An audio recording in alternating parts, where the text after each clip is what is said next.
Parenting comes with so much intentionality.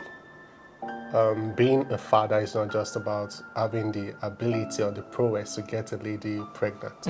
True. Being a mother is not just the ability to conceive and deliver a baby. It's Yes. beyond that. It's Yes. first spiritual before it's physical. And then being physical, there are a lot of responsibilities to also take into cognizance or recognition. Sure. And this really shape everything in the world. Family is the first unit before any other units or subjects that we may ever think about. Because if there is a good family system, we'd have a good culture, we'd have a good leadership or good leadership. Yes. We'd have everything good if family is fixed. I really want us to talk about sibling rivalry, right? If the parents are able to groom the child to love themselves and not compare them with one another, admire everyone's uniqueness and strengths, I think the world will be a better place. What do you think? I think just like you mentioned that the family is the very first, the basic unit. Like I think is in civic studies, like that's the basic unit of the community, and it goes to point out that whatever values are enshrined within the family system is what would replicate as a society. Naturally. So the prevalent value of the families within the society is what was going to replicate, cause the ripple effect. Like when people talk about immorality, immorality could be defined as a lot of things. Yeah. But you may just need to take a random sample of 10 families within a particular location. Whatever they tag immorality, there is a close to 50% chance that what those families tag as immorality is what's going to spread as immorality. Yeah. So now taking it into sibling, the moment the value in the family is competitive, not I love the word competitive. no, let me rephrase that. Negative competition. Yeah. Because there's positive competition. True. Because you could say, oh, if either of you become first in your class, I'm going to get you this, I'm going to get those little incentive. But not pitching them against each other, but making them know that both of you could excel at the same rate. Yeah. So where the problem in different niche. So where the problem comes is when you're trying to compare a mango juice with a watermelon juice. Okay, something like this, right? Well, this is mango, no watermelon. Yeah. So that's where the problem comes in. You have mango, you have watermelon. One is yellow, one is red, almost red. So, and you're trying to compare both of them. The taste, the look, everything is different. The uniqueness. Differs. But instead of you looking at the uniqueness, you're just looking at the similarity of both of them being fruits. And they play different roles. So that's where it starts out from. Sometimes it may even start out from the way parents show love.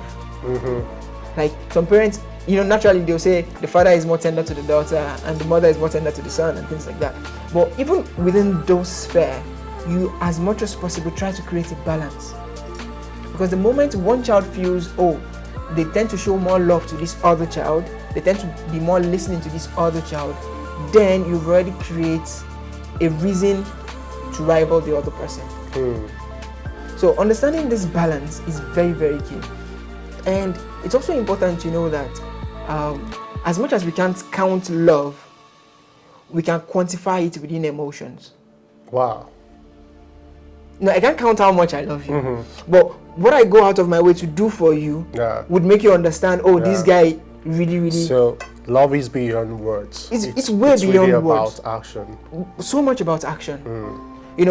Two people could do the same thing and they'll give it different meaning. Meaning differs, interpretation differs. So it's one of the things parents need to observe. And there's this common saying, I don't know if it still exists so much, like I don't want my child to go through what I went through.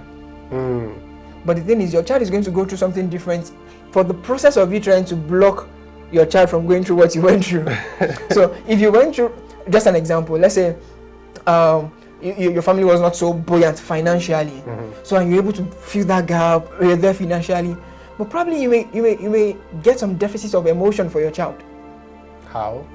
In the sense that If you may be so concentrated on providing the financial needs, oh, you need this, you need that, everything is always there, but you're not around because you're busy chasing that money. Yeah. So there is an emotional. So there's a connection bridge in between it that way. So you're like, no, I want to be there for my child. Then you may even create a dependency.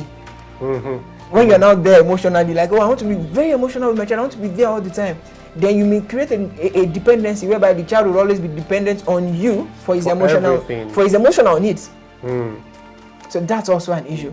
So as much as we want to try to maintain things, there's always a point of balance. We may not get it at 50, it may just be at 49, maybe at 51, but always know that there is a balance you need to get, especially within where there are more than one child, multiple children.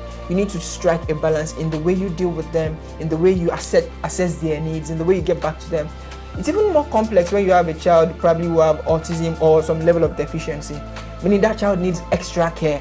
Then you must be able to carry the other children along so that they will understand your position with that child with the extra care.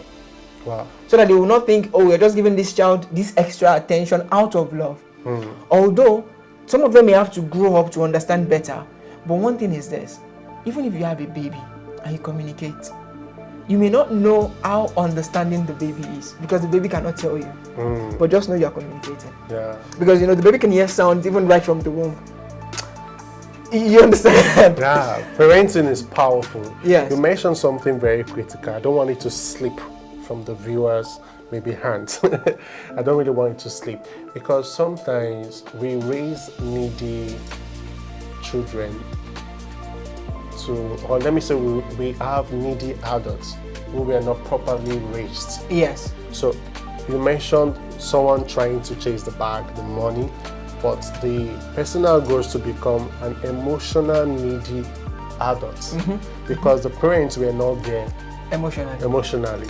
Yes. That's powerful, really. Yes. That's really powerful. So regardless of the bag, regardless of trying to pay bills, we should play our responsibility as parents to take care of our teenagers, our children at large. And for more of this conversation, sign up for Relational Intelligence series.